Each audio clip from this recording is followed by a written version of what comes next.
রাগের মাথায় আপনি সন্তানকে বললেন তুই মর, ফেরেশতারা বলল আমিন। তোর ভবিষ্যৎ অন্ধকার, ফেরেশতারা বলল আমিন। রেগে মেগে আপনি আপনার মেয়েকে বললেন জীবনেও তোর কপালে স্বামীর ভাত জুটবে না, ফেরেশতারা আবারও বলল আমিন। আচ্ছা, আপনি না সেই ব্যক্তি যে তার নিজের জীবনের চাইতেও সন্তানকে বেশি ভালোবাসেন?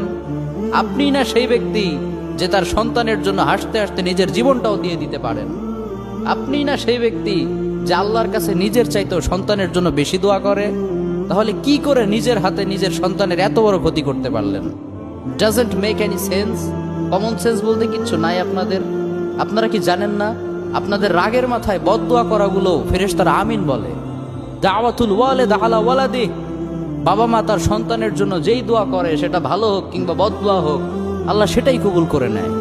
এজন্য খবরদার, নেভার কার্স ইউর চিলড্রেন। রাগের মাথায় কখনো সন্তানকে অভিশাপ করবেন না। খুব বেশি রাগ উঠে গেলে তার জন্য উল্টা ভালো দোয়া করেন। কাবা শরীফের একজন ইমাম আছে, ইমাম আল